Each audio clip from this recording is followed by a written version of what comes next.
My wife was hiding a second phone with messages to Jay about kids. The truth behind my wife's secret past stunned me. 32M, never thought I'd be posting here, but I need to get this off my chest. Sorry if this is a bit scattered, my mind is still reeling. It started last Tuesday when I was cleaning out our home office. My wife was at her monthly book club, which usually runs late. I'd been putting off organizing the mess of cables and random electronics we'd accumulated over the years.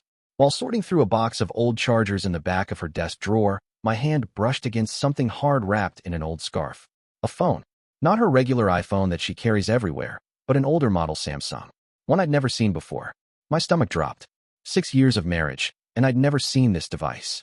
We've always been open with each other about everything. At least that's what I thought. We even know each other's passcodes. Not because we snoop, but because we've never felt the need for secrets. I sat there holding it, debating whether to turn it on. Part of me wanted to put it back, pretend I never found it. But I couldn't. The phone had enough charge to power up, and of course, it was password protected. I tried her usual combinations. Nothing worked. I put it back exactly as I found it, and tried to act normal when she came home. I couldn't sleep that night, my mind racing with possibilities, none of them good. Was she cheating?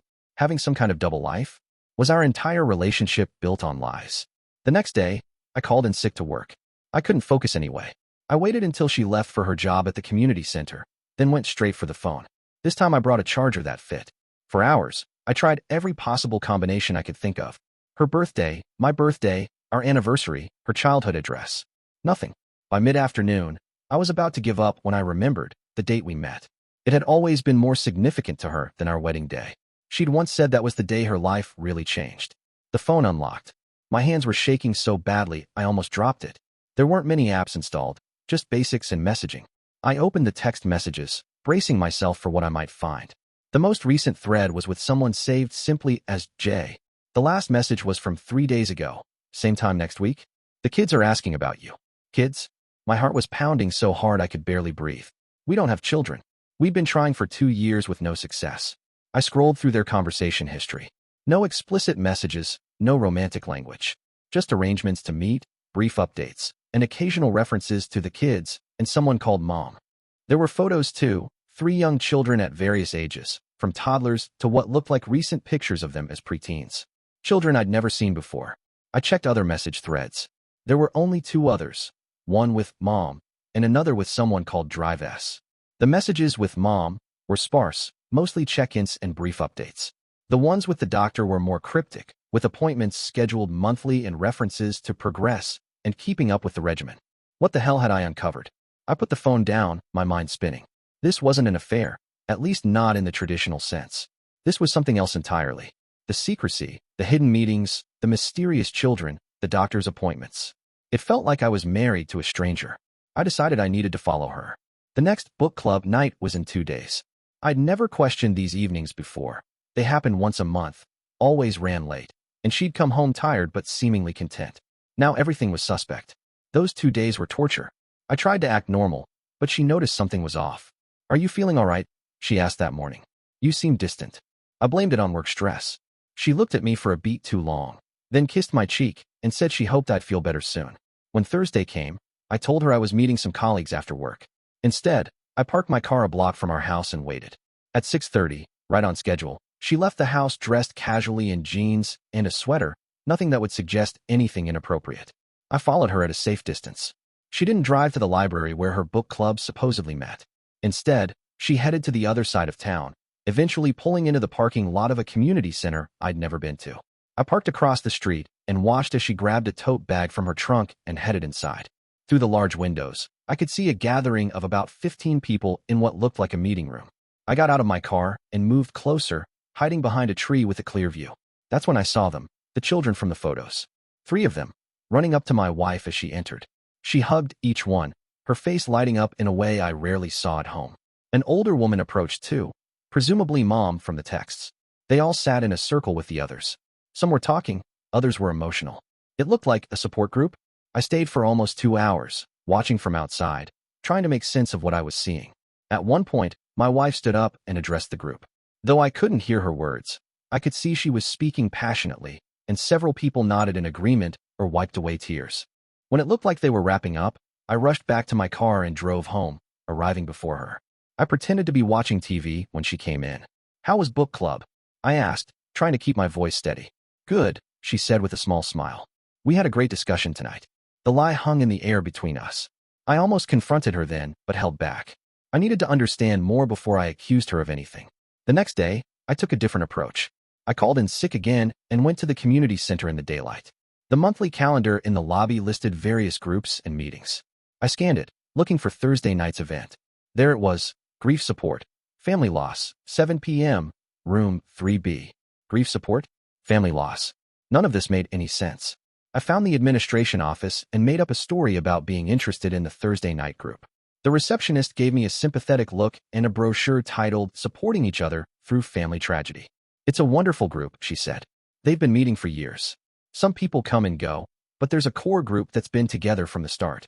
I thanked her and took the brochure to my car where I read it from cover to cover. It was for people who had lost family members in traumatic circumstances. There was a special mention of a subgroup for survivors of a local tragedy from 7 years ago, a school bus accident that had claimed multiple lives. 7 years ago, just before I met my wife. I spent the rest of the day researching online. 7 years ago, a school bus had gone off a bridge during a field trip. 9 people died, 2 teachers, and 7 children. The driver had suffered a heart attack at the wheel. There had been only 5 survivors, 3 children and 2 adults. I found an old news article with a photo of the survivors at a memorial service a year after the accident. And there she was, my wife. Looking thinner, devastated, standing next to the older woman I'd seen at the support group and surrounded by 3 children. The article didn't name her directly, but it mentioned that one of the adult survivors had lost her sister and brother-in-law in the crash and had become the guardian of their 3 surviving children. But then further legal complications had arisen when the grandparents sought custody. I felt sick. In the 6 years we'd been together, she'd never once mentioned any of this. No talk of a sister, a bus crash, or being a guardian to 3 children. Nothing. When she came home that evening, I couldn't hold it in anymore. She found me sitting at the kitchen table, the brochure and printed articles in front of me, alongside the secret phone. She froze in the doorway. The grocery bag she was carrying dropped to the floor, an orange rolling across the tile. I can explain, she said, her voice barely a whisper. Please do, I replied. Explain why my wife of 6 years has been living a double life. Explain these children, this support group, this whole secret past that you've never once mentioned to me. She didn't say anything at first, just slowly picked up the fallen groceries and placed them on the counter. Then she sat across from me, her face pale but composed. I didn't know how to tell you, she finally said. At first, it just wasn't something you share on early dates. Then as things got serious between us, it felt too late. How do you suddenly tell someone that your entire life was shattered? That you've been pieced back together, but the cracks are still there? I listened as she told me everything. Her sister and brother-in-law had died in the accident. She'd been on the bus too, as a chaperone for the field trip. She'd survived with minor injuries, but the emotional scars went deep. In the aftermath, she'd taken in her sister's 3 children. But where are they now? I asked. We've been together for years. We live in a 2-bedroom apartment. There are no children here. Her eyes filled with tears. My sister's in-laws fought me for custody. They had more money, more stability. I was single, traumatized, barely holding it together. The court awarded them primary custody. She explained that the arrangement allowed her visitation rights.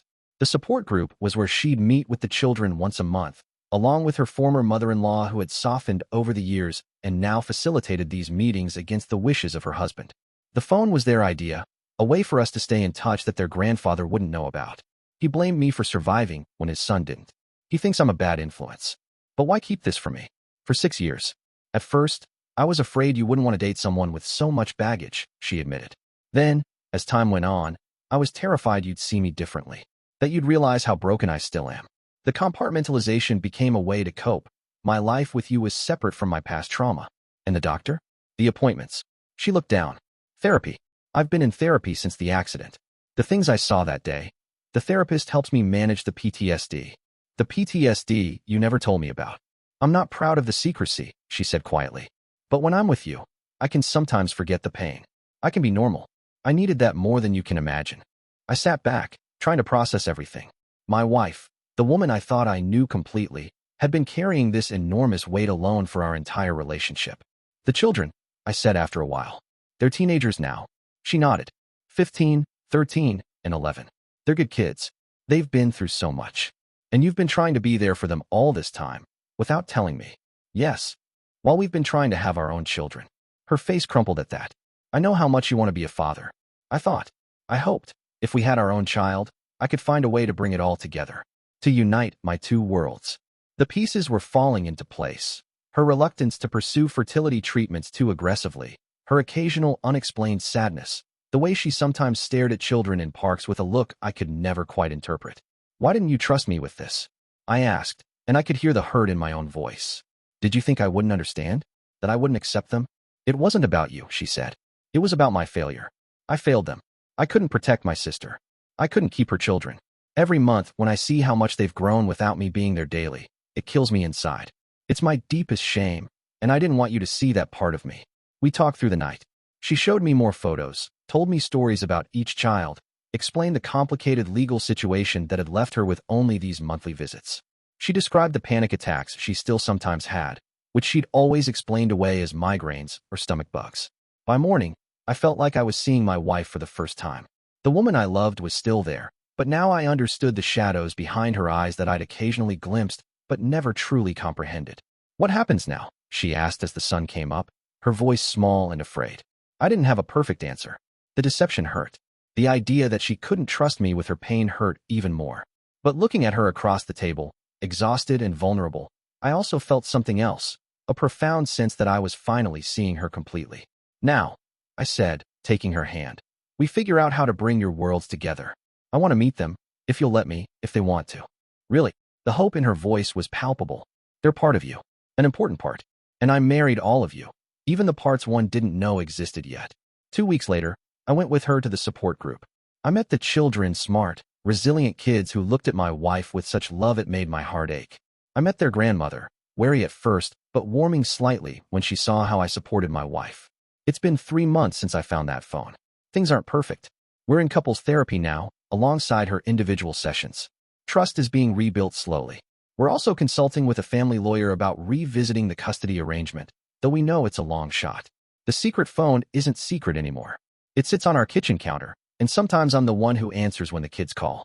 We're taking it one day at a time. Last night, my wife told me she feels like she can breathe fully for the first time in years. No more double life. No more compartmentalizing her grief. Yesterday, the oldest one called me by my name for the first time instead of just, your husband. It was a small thing, but it felt enormous. I don't know what the future holds for our unconventional family. The road ahead is complicated and uncertain. But for the first time, we're facing it together, with honesty between us. The messages I found weren't what I expected. They weren't evidence of betrayal, but of resilience, of a love that continued despite impossible circumstances. And in some strange way, discovering my wife's secret has given us a chance at a fuller, more authentic relationship than we ever had before.